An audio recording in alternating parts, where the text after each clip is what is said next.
দর্শক, চোরদের কাহিনী শোনেন। আদালতে বাংলাদেশ ব্যাংকের আইনজীবী কি বলছেন? বলছেন যে বেক্সিমকো গ্রুপের দায়ের পরিমাণ 50,000 কোটি টাকা। দর্শক দেখছেন এরা কেন জানবাজি রেখে সরকারকে রক্ষা করার চেষ্টা করে? 50,000 কোটি টাকা রাজনৈতিকভাবে এত ক্ষমতাশালী কিভাবে হয়?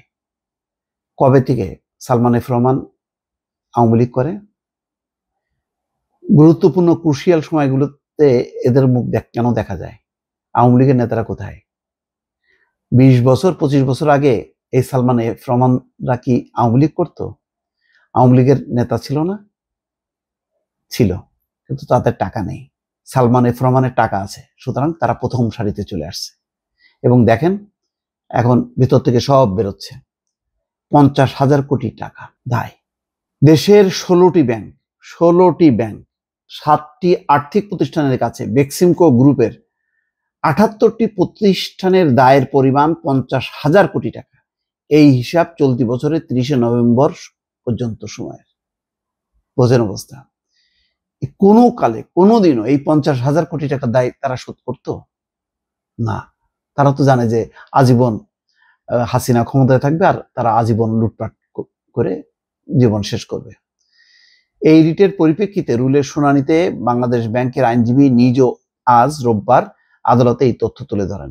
বিচারপতি ফারাহ মাহবুব ও বিচারপতি দেবাশিস রায়চৌধুরী সমন্বয়ে গঠিত হাইকোর্ট বেঞ্চ শুনানি নিয়ে আগামী 22শে জানুয়ারি শুনানির জন্য পরবর্তী দিন রেখেছেন।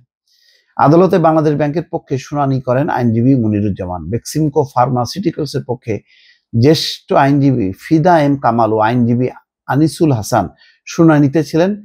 রিটের পক্ষে ছিলেন জ্যেষ্ঠ আইনজীবী মাসুদ আর সোবান। রাষ্ট্রপক্ষে ছিলেন deputy attorney general Mohammad Asaduddin. আদালতে বাংলাদেশ ব্যাংকের তথ্য তুলে ধরেছেন জানিয়ে আইনজীবী মনিরুজ্জামান জানান, 16টি ব্যাংক ও 7টি আর্থিক প্রতিষ্ঠানের কাছে বেক্সিমকো গ্রুপের 78টি প্রতিষ্ঠানের দায়ের পরিমাণ 50,098.3 কোটি টাকা। এসব প্রতিষ্ঠানের শ্রেণীকৃত ঋণ হচ্ছে 31,075.67 কোটি টাকা। জনতা, আইএফআইসি, সোনালী, রূপালী, অন্যান্য ব্যাংক আইন ও প্রচলিত ব্যাংকের রীতিনীতি ভঙ্গ করে বেক্সিমকো গ্রুপের 78টি প্রতিষ্ঠানকে আর্থিক সুবিধা দিয়েছে। এদের জন্য কোনো আইন কানুন লাগে না। 16টা ব্যাংক, 7টা আর্থিক প্রতিষ্ঠান, আর থাকে কি? মানে আর কিছুদিন থাকলে কোনো ব্যাংক বাকি থাকতো না, সমস্ত ব্যাংক লুটপাট করে সাবার করে ফেলতো এরা।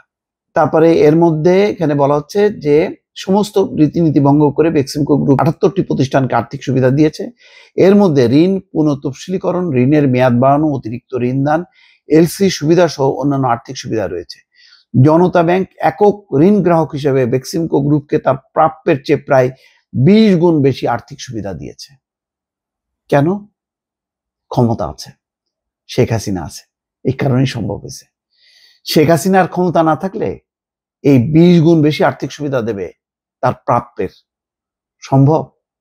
একটা মানুষ 1 লাখ টাকা লোন নিয়ে ব্যাংকের কর্মকর্তাদের ভয়ে দৌড়াইতে থাকে, আর এরা বুক ফেলায় চলে, লম্বা লম্বা কথা বলে, লেকচার দেয় দেশ ও জাতির জন্য।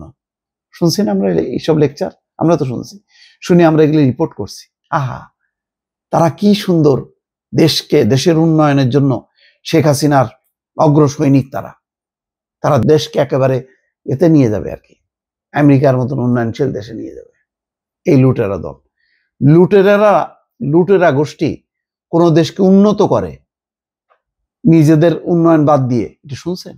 লুটেরা গোষ্ঠী দ্বারা কোনো দেশ উন্নয়ন হয়েছে? হয়নি, বরং ঋণের জালে জর্জরিত হয়েছে। একটা ফাঁপা বেলুন তৈরি করতে পারে, তারপর ঠাস করে সেটা ভেঙে যায়। আমরা ওই উন্নয়নের নামে ফাঁপা বেলুনে ছিলাম, এখন বেরোচ্ছে। দেখ এখন 50,000 কোটি টাকার দায় মেটাক পারবে না। দর্শক ভালো থাকবেন, আল্লাহ হাফেজ।